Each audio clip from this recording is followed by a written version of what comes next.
This episode of the Stickers and Scuffs podcast has been brought to you by Remax Jack. Jack provides a friendly, customer-driven service in search for homes and provides excellent details on the market, values, and trends in buying and selling. Jack has been able to work with Cam on his search and always makes himself available when he has a question. Remax Jack will help you if you're looking to buy or sell a home within the GTA. He's who Cam K trusts to find his next home, and he should be yours too. Remember, call Remax Jack and start to pack. For more information, go to remaxjack.ca.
Here we go.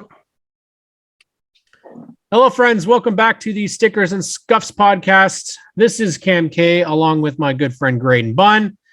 Joining us today are the ladies of the Oval. Samantha Shaw, Randi Butler are here. Ladies, welcome to the Stickers and Scuffs podcast. Thank you. Thanks for having us on.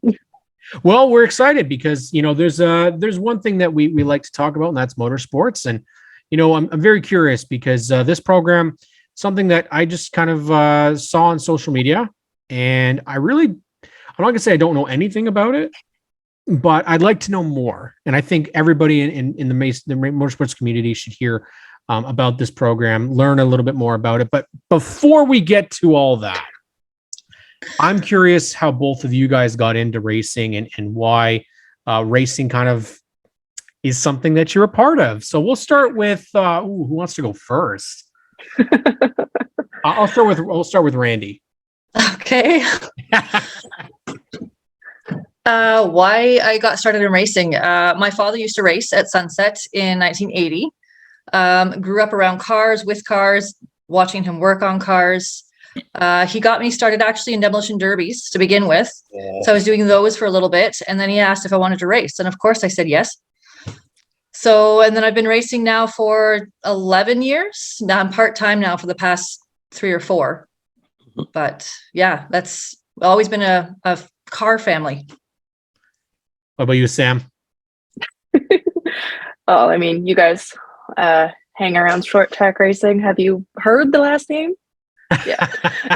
It rings a bell, yeah. A little bit. Especially if you've been around the last little while. I literally grew up at racetracks. You couldn't help it. Normal kids went to cottages. We went to racetracks. So I didn't start racing. I didn't do go-karts, didn't do any of that. I got right into minis at 14, which at the time, now that sounds old. At the time, they were really mad about it because it was a bunch of 30-year-old men and they did not want to race with us.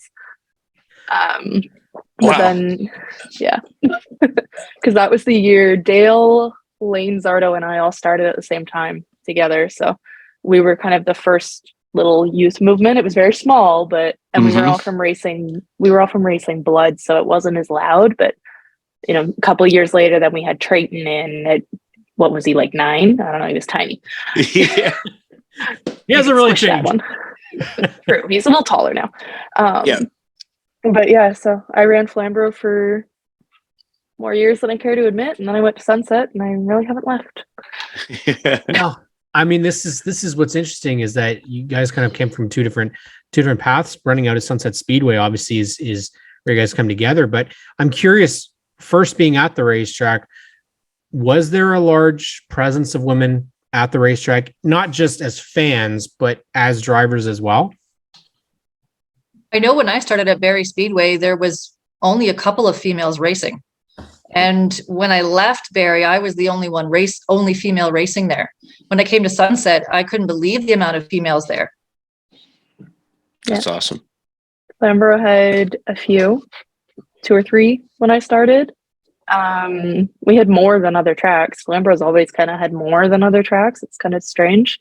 Mm-hmm. And then I went to Sunset, and there are 3 or 4. But again, it's always the lower divisions that have them, the bone stocks, the mini stocks. You rarely see anybody up higher, which is something we'd like to change, something that we're trying to work on. But obviously, it's more than just us promoting that. You need a lot to come together to get up there. So it's an interesting topic, Graydon. Yeah, I've already got so many questions. I know. I want to talk about the program too, but I want to ask Randy. I mean, one of the place that got me hooked on racing was Barrie Speedway. What was it like to race there? Amazing. I bet it was. Love the Barrie metal Speedway. Grandstand with no hearing protection. That's probably partly why I don't hear well today. But they were heated. It's okay. Yeah. Oh man, that was good times. Definitely a driver's track. Every corner was tight and different. The people there racing were phenomenal. The pit area was great. That's something too. Like the people you're probably racing amongst there too. I mean, and you could get just influence from and advice or whatever that hung around Barrie Speedway. I mean, just an incredible list of people. Absolutely. There's a lot of things that have to go right in order to be able to race. A lot of money, obviously, is the big thing. As I'm sure we're you as racers know. I'm curious though. You said there was only a couple. Is there an awkward feeling getting to a racetrack and there's not really a lot of women around, or is it just kind of like, you know what, I don't care, I'm just going to kick whoever's butt I can? I mean, I don't know what it's like for Randy, but I'm the second one. I stopped caring a long time ago. Like it's, especially because I spent so much time in minis and I had such a dominant streak there, especially at Sunset. It gets to a point where nobody's looking at me going, oh, that's a girl. There's a little bit of shock when I do something and get out. They go, oh, that is a girl. Yeah. But like my competitors, when I show up, like they all say I'm intimidating. I don't get it, but cool. Sure. I mean, now I've jumped divisions. It's different. Like half of these guys watch me grow up, so it's a little weird, but it's in minis. I always had that. I'm here to win. I don't care. Now, what do you think? Yeah. What does Randy think about this? When I first started, I was a little intimidated at the fact there was only 2 other girls at Barrie. But all the guys were honestly so welcoming. It didn't make a difference that I was a female. So after that first year, the fact that I was female, I didn't care.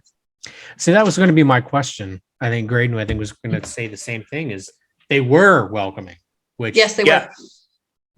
I think like Canada, in a sense, at least in the context we're speaking of here, is more inclusive and welcoming in the first place. It doesn't really matter whether you're male, female, like any creed, color, doesn't matter. We just want to have like cars on the track and have people there racing. And it's in a learning environment. Like everybody learns from, it doesn't matter one bit who you are. I mean, there's so much going on there and so much to absorb and learn. I mean, everybody has a equal opportunity to absorb that sort of thing. And it's awesome that this Ladies of the Oval program is here. Cameron, do you want to add more to that, or you're we doing segue really well into this program? We'll just leave it at that, and we're done for the day. No, we're good. So yeah, let's Sam, can you kind of give us a little plug for the Ladies of the Oval program? What's it about? So Randy started it. I just helped make it seen on social media. But basically what we do, the major thing that we have is we have a sponsorship program that comes out. We raise money through the year through a couple of different avenues. I'll get into that in a minute so I don't go off on a total tangent. But you laughing, Randy. I'm sorry. We definitely want to hear it from the founder perspective too, for sure. Yeah. So we raise money through the year through various avenues. We put all our profits from everything into a bank account. That money goes to a sponsorship winner. We have girls apply for it. We ask for like a true sponsorship proposal to show us, like you would for a business, show us how you can make us better, why you deserve it, all that stuff. Randy and I debate it between each other for weeks on end. It's always really, really hard. And then we take into consideration, the kind of racer you are, the kind of presence you have on social media. We also look at need. So as much as this sounds terrible, if I have two people that are completely equal in personality and social media, but one is in a late model and one's in a bone stock, I know who needs it more. Yeah. Right? Like, it's in order to get our presence, in order for us to try to encourage women at these higher levels, that's what we're working towards. In an ideal world, we'd get someone in every division. We almost had it at Velocity this year. We just missed like 2 divisions. It's so depressing, but we're getting there. Then Randy, do you want to talk about the other stuff, like how we get the money? Sure. So every year we run a calendar. That's where the main source of our funds come from. We run a contest. So the ladies submit a photo to us, and then we put it up on social media, and the 12 girls with the most likes get into the calendar. And again, 100% of the proceeds goes into the sponsorship fund. Our goal, hopefully, will be to sponsor more than one female. So far, it's been one female. We just need to raise more money. We also sell our logos, our stickers. That all money goes in for that. And Sam, if you want to talk about the Melissa Bullen Award, the other one. So the other award that we have is the Melissa Bullen Most Improved Driver Award. So that one is a little more selective than the sponsorship, just because we wanted it in her memory. So it honors an asphalt racer because that's what she did. And we look at your literal stats. Show me your lap times, show me videos, show me how you actually got better. And then between us and the Bullen family, we choose a winner. So we've only done 2. So our first one was Lila Walser, was a junior late model. And our second winner for this year was Andrea Lesk, who's a bone stock at Sunset. So nice. They're all in. The Bullen family wants to keep doing this award, and we're honored that they asked us to help them with it. So it's they make a cool trophy. And there's also a $500 cash prize with it when you win. So, Randy, what was behind the idea about why did we want to make this Ladies of the Oval program?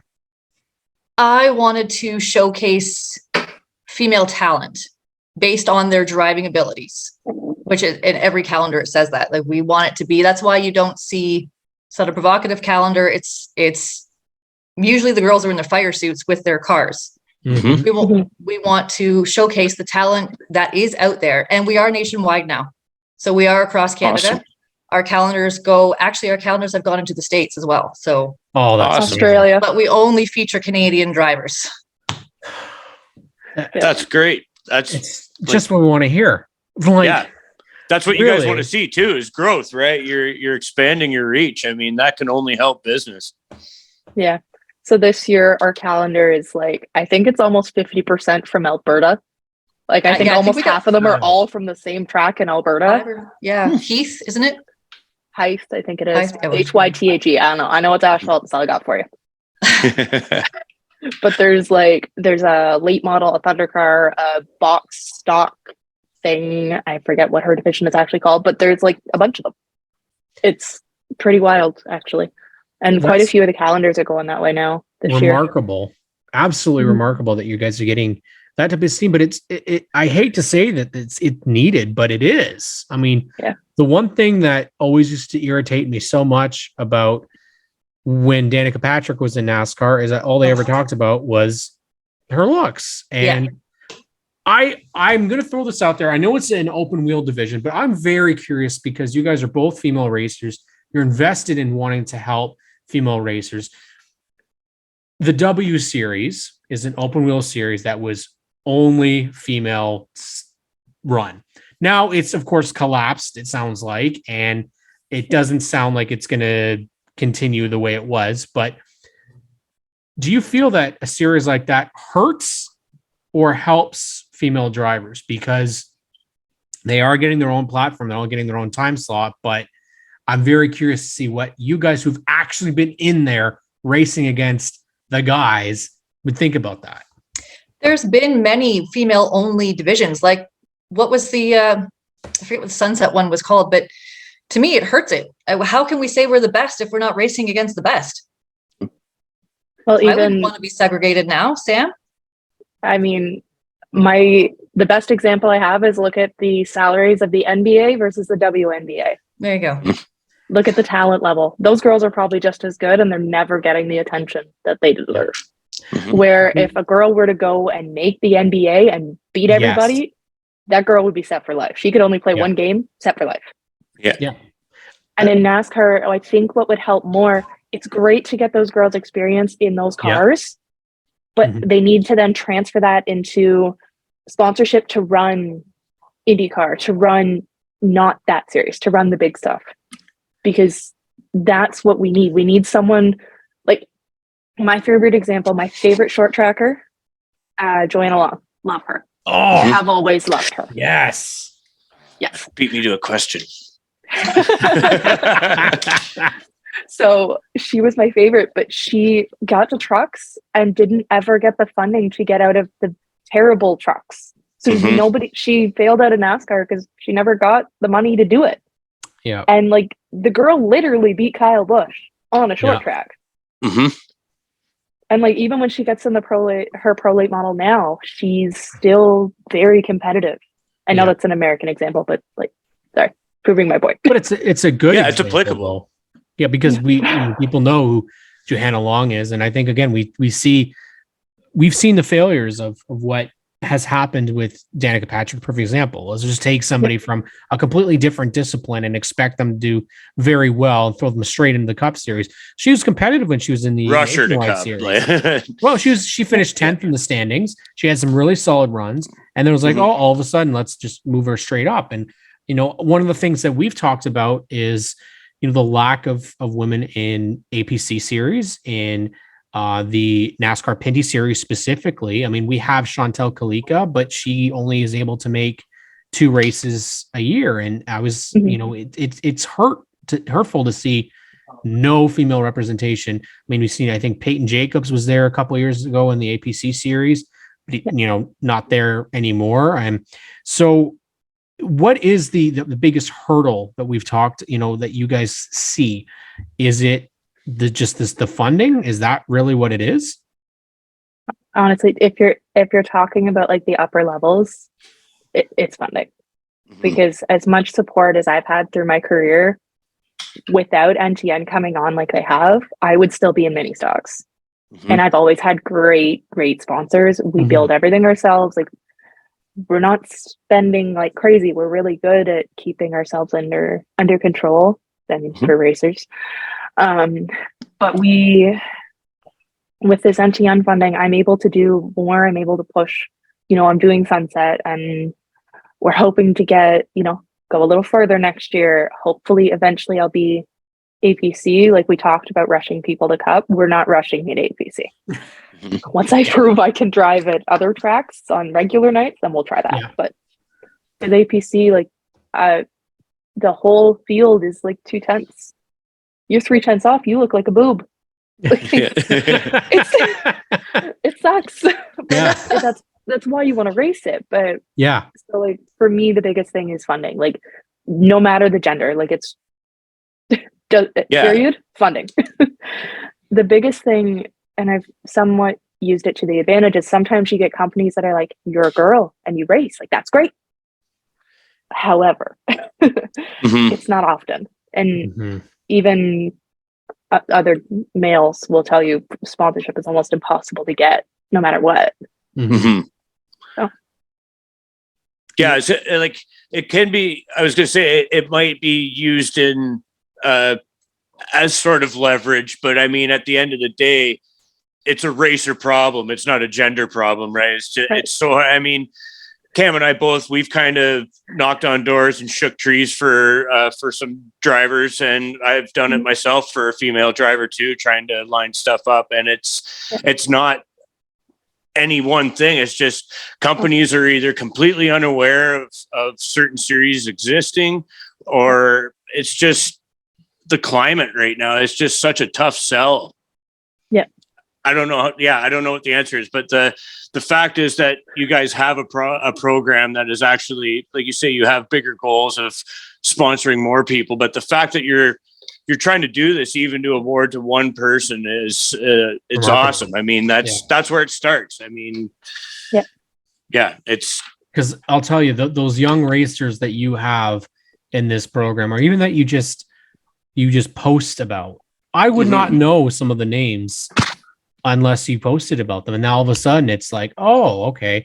Layla's a perfect example, is that she's friggin' good. Like she's good. She is. And I didn't know anything really about the junior lates until you guys started posting about it. I was like, oh, there's this Layla that's I'm not sure how old she is, but she's 14. 14. Okay. She's going out there and she's winning races. She's kicking butt. She's got no fear in that car. Little Danica Patrick lookalike car, which I think is awesome. But is there what, I guess when you go out and you say that you're going to sponsor this driver, you're going to put your focus out there. Is there any sort of backlash that you guys have actually encountered from being a race car driver, from sponsoring women in motorsports? I'm very curious because, again, there's lots of keyboard warriors out there, right, that say a lot of stuff, but I'm curious if it actually is something that happens at the racetrack. Randy? Not that I've seen. Perfect. I mean, we get the occasional, like, we get people that, try for the sponsorship once, don't get it, and never try again. Yeah. And it's infuriating because it's like, you literally could have gotten it. Like, because keep trying. Like we don't, how do I put it? Words just fell out of my head. We don't send out like our ranking or something. Like we're not we just announce the winner. We don't tell them who was close, who was this, who was that. No. Sometimes we ask follow-up questions to like a top 5 and we'll tell them if they're in that. But like, it's one where we had someone who was literally, we were arguing for weeks. Back and forth. We picked B, and then the person A literally has never applied since. And it's like, oh my God, like you probably would have won it. Oh man. So infuriating. But that's our thing, right? Like it's hard for us to get them to re-engage. Like we're trying, but it's hard for us to reach out personally without it seeming like there's like favoritism. A bias. Yeah. Like I always feel like if I reach out personally, they're going to expect to win. And it's hard. No, it's fair. So, I mean, like that's really the only hurdle we've encountered. We're trying to get it growing a little more. We had a lot of younger entrants in the calendar. We hope that would translate to a few more sales. Kind of didn't. So it's actually a little older this year, which so far is doing well for us. Nice. So far. Well, obviously, we want to give you guys the opportunity to shout out where people can get their calendars, how they can find you on social media, because obviously we want to make sure that we go out there. And then I have a question for both of you guys and put you on the spot, and I can't wait to hear what your answers are. So, as you're on the podcast now. So where can people find their calendars? Randy? So we sell them on our Facebook page. If anybody would like a calendar, send us a personal message through Facebook or Instagram, and we'll make sure you get looked after. They are mailed out. We do e-transfers for payment. It's pretty easy. Nice. But yeah, tell everybody.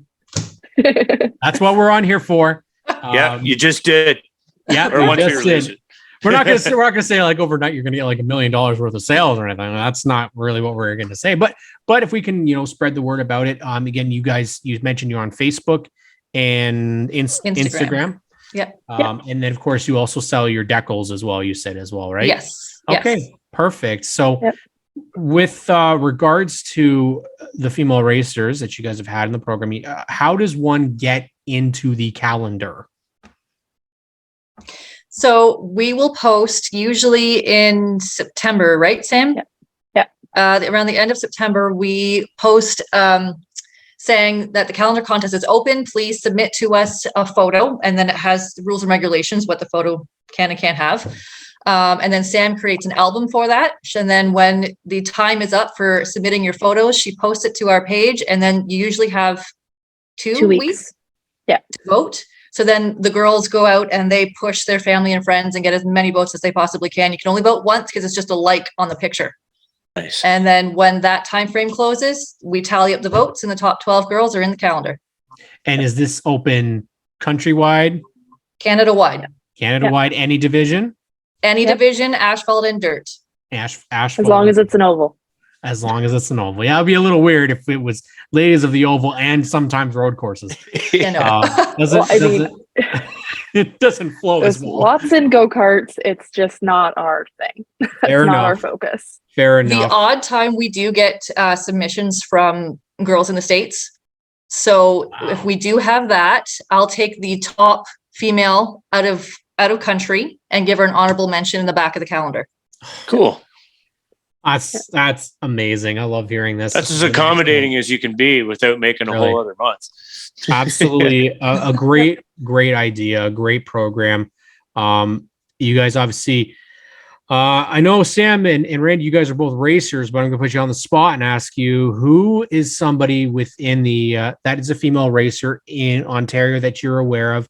That is somebody to watch. That's somebody that's got really good talent, maybe on patch. It's a little tough to put you on the spot because there's lots of great choices. Obviously, I have mine, my choice out there. Marley's amazing. Really, really good. We love Marley.